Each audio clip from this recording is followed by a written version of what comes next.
ನಾನಿಲ್ಲಿ ಕುದೇರಲ್ಲಿ ಜಮೀನು ಮಾಡ್ತಾ ಇದ್ದೀನಿ 4 ಎಕರೆ ಗುತ್ತಿಗೆಗೆ.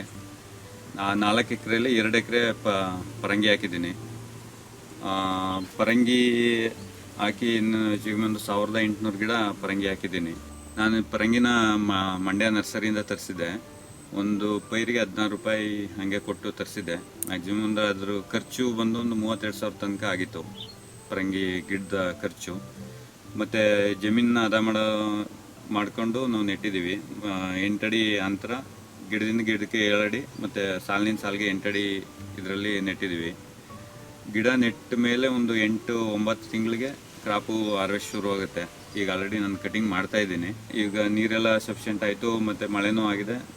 ಈಗ ಹಾರ್ವೆಸ್ಟ್ ಶುರುವಾಗಿದೆ. ಈಗ ಶುರು ಮಾಡಿ ಈಗ ಹೆಚ್ಚು ಕಮ್ಮಿ ಈಗ ಒಂದು ಲಾಸ್ಟ್ ಟೈಮ್ ಸ್ಯಾಂಪಲ್ ಕಟ್ ಮಾಡಿದ್ದೀವಿ. 1 ಟನ್ ಅಷ್ಟು ಕಟ್ ಮಾಡಿದ್ದೀನಿ. ಈಗ ಫಸ್ಟು 1 ಟನ್ನು ಈಗ ಅವರೇಜ್ ಅಂದ್ರೆ ಒಂದು 14ರಿಂದ 16 ರೂಪಾಯಿ ಇವಾಗ ಹೋಗ್ತಾ ಇದೆ. ಇವಾಗ ಮೊನ್ನೆ ಕಟಿಂಗ್ ಮಾಡಿರೋದು ಒಂದು 16 ರೂಪಾಯಿ ಹಂಗೆ ಕೊಟ್ಟಿದ್ದಾರೆ.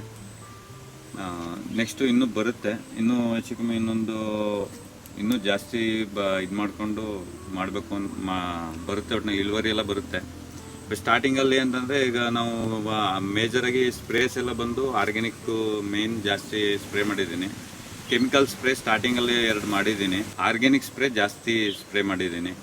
ಒಂದು ಪಪ್ಪಾಯ್ ಸ್ಪೆಷಲ್ ಮತ್ತು ಪಪ್ಪಾಯ್ ಬೂಸ್ಟರ್ ಮತ್ತು ಯೂಮಿಕ್ ಕಾಂಪ್ಲೆಕ್ಸ್ ಅಂತ ಬರುತ್ತೆ ಆರ್ಗ್ಯಾನಿಕ್ ಸ್ಪ್ರೇ, ಅದನ್ನು ಮಾಡಿದ್ದೀನಿ ಜಾಸ್ತಿ.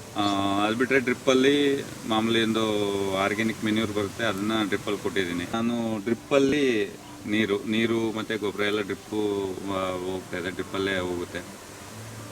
ಬಟ್ ಇದು ಅದು ಬಿಟ್ಕೊಂಡ್ರೆ ಔಷಧಿ ನಿರ್ವಹಣೆ ಅಂತ ಏನು ಜಾಸ್ತಿ ಖರ್ಚು ಮಾಡಿಲ್ಲ ನಾನು.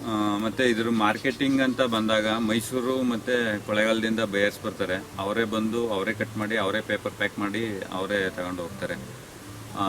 ಅದೆಲ್ಲ ಮುಗಿದ ಮೇಲೆ ಇದನ್ನು ಇರೋಂಥ ಎಲೆ ಮತ್ತು ಗಿಡ ಅದನ್ನ ಇಲ್ಲೇ ಮಲ್ಚ್ ಮಾಡಿ ಹಸಿರೆಲೆ ಗೊಬ್ಬರ ಥರನೂ ನಾವು ಜಮೀನನ್ನ ಫಲವತ್ತತೆ ಮಾಡ್ತೀವಿ.